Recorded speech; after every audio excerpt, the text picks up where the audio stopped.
plano nyo para sa mga bata? Paano natin mapapag-aral? Eto, ano bang plano nito? Anong gustong kurso paglaki? Ha? Kurso agad? Oo, paglaki. Wala pa nga nursery? Kaya nga, kailan pinaplano na agad natin yun? Anong gusto mo, Iha, paglaki mo? Gusto mo ng damit? Maganda ba? Maganda lang. Doktor daw. Pero alam mo, kasi napansin ko si Mister, mukha namang masipag. Oo, malaki nga katawan. Kita mo naman, nagluluto bago pumasok sa trabaho. Oh, hindi naman kayo masyadong nahihirapan pa doon sa mga gastusin nyo?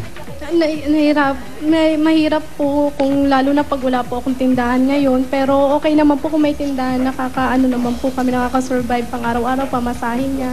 Tapos pagkain po namin, pambili ng bigas, okay na po yun. Kaya lang ibang pangangailangan, hindi na natin nabibili. Hindi na po talaga, hindi na nga po nakakapamasyal yung mga anak ko. Hindi, pag umaga po, ipasyal nyo dyan. Ikot-ikot nyo rito. Balik na lang ulit. po kami ng basketball. Yan, maganda rin. Nanonood kayo ng basketball. Pero yung negosyo nyo, yun doon na kayo nag-umpisa talaga, yung pagtitinda ng mami. So, yun na po. Bali, yun na po talagang pinagkakakitaan namin. Bukod po doon yun lang. Yun lang po talaga yung mamihan. Matagal ka na ba? Ano ba? Ginugulat mo naman, Jose. Nagulat sa yung... 3 years lang po. Napaatras. 3 years na. Parang nangahamon eh. Sir, yung trabaho niyo po ba, doon po ba yun sa mga gawaan ng libro? Sa mga madre po, yung mga Moments of God, yung mga... Libro nga. Mga pocketbook. Kaya yung parang sa cutter kayo, taga... Hindi. Bali ano talaga yun. Machine talaga yun. Machine, oh. Nilalagay nila sa machine yung papel. Paglabas nun, ayos na. Nakakover na lahat. Nandun na, nakasulat na. May nagsusulat na rin doon sa loob ng machine. Magandang machine yan. Mga 3 weeks bago lumabas yun eh. Hindi naman kuya ata ako aksidente yung trabaho niyo. Hindi naman po. Okay. Kasi may Very good. sensor naman ho yun. Maayos naman, maayos naman. Maayos naman. Oh, pero dapat to, laging nag-iingat. Oo, lalo na, maliliit pa yung mga bata. Paano yan? Eto, pag mag-grade 1 na to, saan yung palak pag-aralin? Sa eskwelahan? Yun lang po sa may kanto po, meron pong elementary school dyan. Okay po dyan. Libre ang elementary, libre ngayon, di ba? Po, libre. Walang bayad, baon-baon lang. Opo, baon lang po, tapos pamasahe. Kasi po, hindi naman po may, kailangan po rin niyang sumakay. Labasan pa po kasi yun eh. Sumasakay pa yung bata, tricycle. Ano po, sidecar na lang po. Sidecar. Opo. Sidecar, yung pedicab. Yung pedal. Kailangan po ihatid kasi po delikado po doon kasi highway na po yun. Ako, ingatan natin yung kailangan nahatid talaga yung bata. At ngayon naman, ate, ito na, para sa paglaki ng mga bata, pag-aaral ng mga bata, bibigyan ka namin at galing sa Itbulaga. Ito ang 15,000 pieces! 1, 2, 3, 4, 5, 6, 7, 8, 9, 10, 11, 12, 13, 14, 15,000 pieces. Galing po sa Itbulaga. Maraming pong salamat sa Itbulaga. Sobra po, maraming malaking tuling na po ito. Maraming pong salamat kay Bossing. Bossing! Salamat po talaga. Maraming pong salamat. Makakapagpa-check up na po ako. Check up? Bakit? Bakit po? May sakit ka? Meron po ba kayong Kasi nararamdaman? ako, yung puso ko po, nagpa-ECG po ako. Last 2 years pa po yun. Sabi po sa akin, magpa-check daw po ako kasi barado daw po yung laluyan ng puso ko. Barado? Yung mga veins po niya. Kailangan magpa-check up. Medyo delikado yun ah. Eh ngayon, ang laki po kasi nung kailangan. Mammogram? Yung test po, 3D, tapos yung echo, may ganun pa po, 2 years po kasi yung hindi ko nang masyadong ma-record. Magkano daw po ang kailangan nyo para magpa-check up? Yung isang test daw po, maabot daw po ng 3 plus, Apo. 3.5 po. Dalawang test po, yun ang kailangan kong gawin. Kaya po hindi po Nakakapagpa-test. kailangan bawal ang sobrang pagod. Kaya po, salamat po talaga, makakapagpa-test No, na po makakapagpa-check up ka na kasi lalo-lalo na yung pagtitinda mo pag wala si kuya. Nag-iisa ka na lang dito. ako. Opo, kami lang po mag-iina. Kailan mag-iina. Tapos yung huwag pakuha ng test, yun ang importante. May entrance examination ba yan? O, ito Ate Judilyn ha.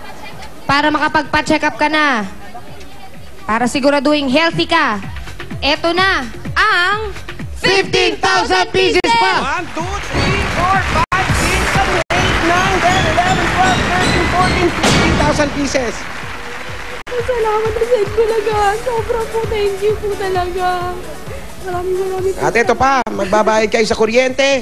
690, ayan. Kailangan mo na talaga. 1,000, pambayad, kasama na pamasahe. Saan mo nakuha yun? Dito lang. Wala siya magawa. Pambayad, tapos Tignan niyo. 6 na buwan. 1, 2, 3, 4, 5, 6. O, pampito ng papimbuga na yan. Si Waling. Itong buwan na yan, ha? Cute talaga. Itong buwan na yan. Oo, naku, may nakita rin ako. Oh, ito to. Ano to? Ano to? Ano yan? Ano yan? Ano to? Diploma, magkano yan? Magkano yan? Binili ng diploma. Ito. Siya ng prep ko sa ano pa po kasi kami nung dati sa Cavite pa po kami nung. Graduate. Opo, graduate po siya. Ano hinanda nyo? Graduate yung bata. Wala po. Wala kayong hinanda. Bigyan mong panghanda. 1,000! Yan. Ito ko na! Oh! 3,000 3,000 pesos. Maraming pong salamat sa Itbulaga kay Bossing po. Salamat po talaga. Sobra. Tapos nakita ko tong helicopter. Magkano yan? Ito, Jose. Bilhan mo na totoo? Oo. Ha? Bakit? Salamin eh. Nakita ko yung helicopter. May katabing Nelcopter. Bili. Ate, Hindi, pero unahin na natin yan ha. Unahin mo na yung pagpapacheck Check up up. mo. Check up. Siyempre, Importante. Marami pong salamat sa Itbulaga. First time ko lang po nakahawak ng ganitong pera. Salamat po talaga sobra. pag-ingatan po natin ate ang pera. Salamat po. Opo, kuya. Ganon din si Yung kuya. biyanan ko po lagi tumutulong sa amin. Pag wala po kami pagkain, pupunta po kami sa kanila. Maraming po salamat sa Itbulaga. Sa biyanan ko. Maraming salamat din. At kuya, eto, may pamasahe ka na araw-araw. Huwag ka naman mag-taxi, ha? Baka mag-taxi ka pa. Ito, meron ka pang SOS galing sa Itbulaga. Ate, unahin mo na yung kalusugan mo, ha? Importante, yung malakas yung katawan, kahit magtrabaho ka na magtrabaho, basta malakas ang katawan, aanin mo yung pera pag na-hospital ka rin, di ba?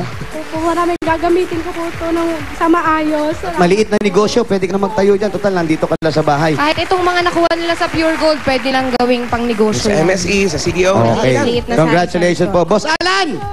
Yes! Okay na po kami. Pwede ba magtakbuhan? Judeline, congratulations muna. Pwede, pwede. Sa'yo at sa Araw. pamilya mo. Pwede, pwede. Pa-check up ka. Importante yun. Health is wealth. Salamat po talaga. Maraming pong salamat. Merry Christmas po. Merry Christmas din sa inyo Maganda dyan. po yung Pasko namin dahil sa inyo.